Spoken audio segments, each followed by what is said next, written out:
skills are very important to teach your dog at a young age. Hi, bud.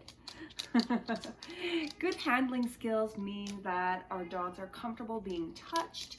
When we do a lot of work with handling, it can help our dogs be comfortable at the vet, comfortable at the groomers. If they're feeling unwell, it makes it easier for us to see what might be wrong, where they might be hurting.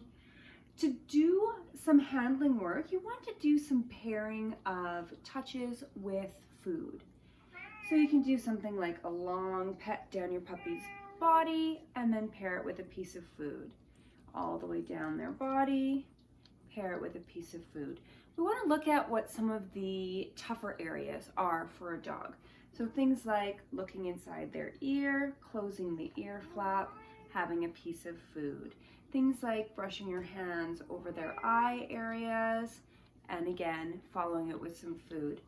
Doing some things where you can lift up their lip. Presley. Kitty, thank you.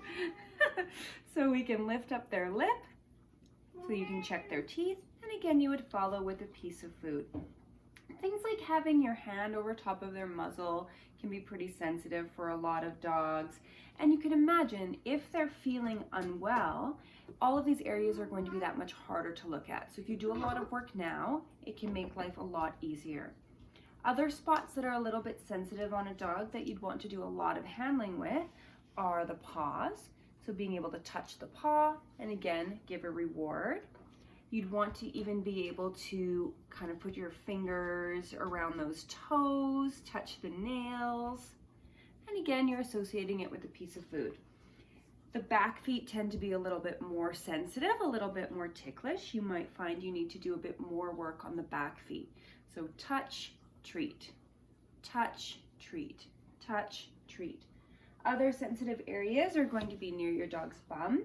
So their tail, being able to lift up their tail, being able to actually look at their bum if they need that. It's a sensitive area, and same idea. We want to make sure we do a lot of work to help them be comfortable with your hands being in this area, with your hand going all the way down their tail, lifting their tail up. So a lot of work needs to be done where you're doing all of these touches, associating them with something good. So the touch becomes the predictor that a reward is on its way. Once you have the ability to do so, you'll want to have other people do this too. So at home, you can have other people in your family do these touches as well. Once you're able to visit groomers and vets, having them practice some of the touches and pairing it with food can be really helpful too, and helps to generalize and expand your dog's comfort level. Good job, buddy.